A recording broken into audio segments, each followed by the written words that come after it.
Toyota vs BYD. කවුද ඉස්සරහින් ඉන්නේ? Toyota කියන්නේ දශක ගාණක් තිස්සේ මෝටර් රථ කර්මාන්තයේ ඉහළින්ම තියෙන සන්නාමයක්.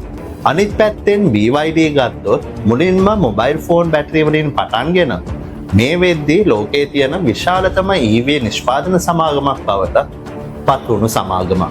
හරියට බැලුවොත් Toyota 2024 දී වාහන මිලියන 11ක් වගේ ප්‍රමාණයක් අලෙවි කරලා තියෙනවා.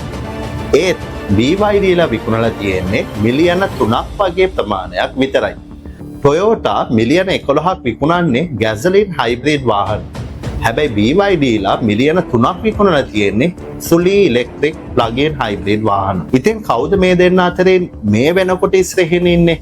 Toyota hybrid වල මාකට් එක කලින්ම අල්ලගත්තා වුණාට EV මාකට් එකට ඇතුල් වෙන්න ටිකක් පස්ස ගැහුවා.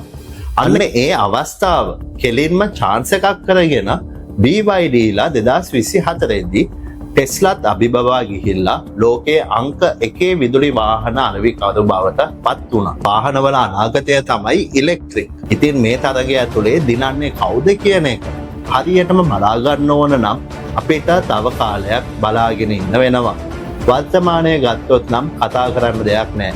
ඉස්සරහින්ම ඉන්නේ Toyota සමාගමයි.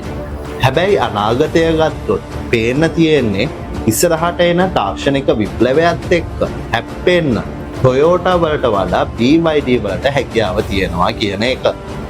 අපි තවත් එක් අන්තරාවලෝකනයකින් හමු වෙමු.